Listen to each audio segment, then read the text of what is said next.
I was going to explain, build a model of exactly what happens to a body in a river, I'm going to divide it into 4 phases, really. It's what happens when it enters the river, and then what happens when it decays, and how does it get into the flow and move, and how does it land somewhere if it's actually found on the bed of the river or on the river bank or something like that. And in fact, the body was not in the river, they found it buried in some adjacent woodland. So some criminals are actually quite clever, but not all. Okay, now, let's just look at the body entering the water. And we have to understand a little bit about what happens when a body enters the water.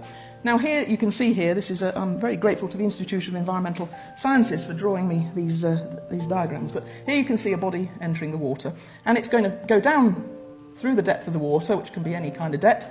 Bubbles are going to come off it, it's going to sink to the bottom, at least initially, and it's going to end up a little bit further along the river from when it went in because of the shape and the clothing and the density of the body.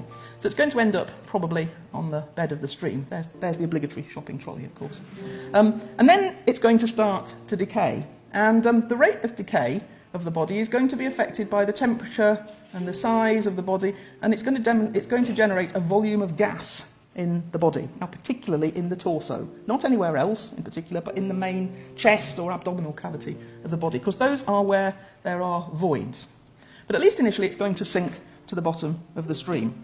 And the rate at which that decay takes place is quite variable, but this is the sort of time we're talking about. So, first of all, what we get is something called washerwoman's fingers after a few hours in cold water. These are timescales typical for the UK. If we were in the tropics or the sea, it would be much faster. But we get some decay within a few days. It starts to look a bit older within about a week, and then within a couple of weeks, it's starting to get seriously deteriorated, and then we hit this bloat, what the analysts call bloat, where we've got gas formation in the abdomen and thorax, and that's a variable amount of time. And then finally, after some weeks, months, depends on the temperature, the thing will become a skeleton, will start to fall apart. So this is a bit grisly, I know, but you have to understand that because that's what's going to influence what happens to the body when it goes into the river.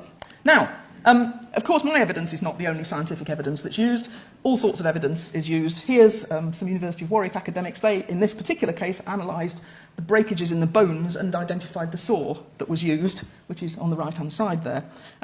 Other cases use things like diatoms that get caught up in the clothing of somebody that's thrown in the river. And you can see here that diatoms in water come in different forms. We've got here freshwater ones and brackish or saline water ones from the Severn Estuary. So by analysing what's caught up in the clothes, pathologists can work out whether the body has, for example, been in salt water in an estuary or has been only in the freshwater.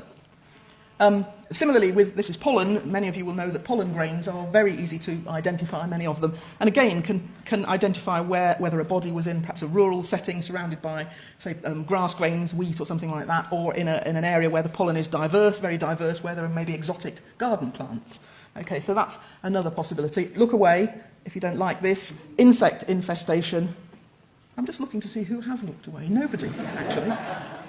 Insect infestation can indicate, this is a piece of human body, can identify whether or the length of time that a body has been exposed to the air.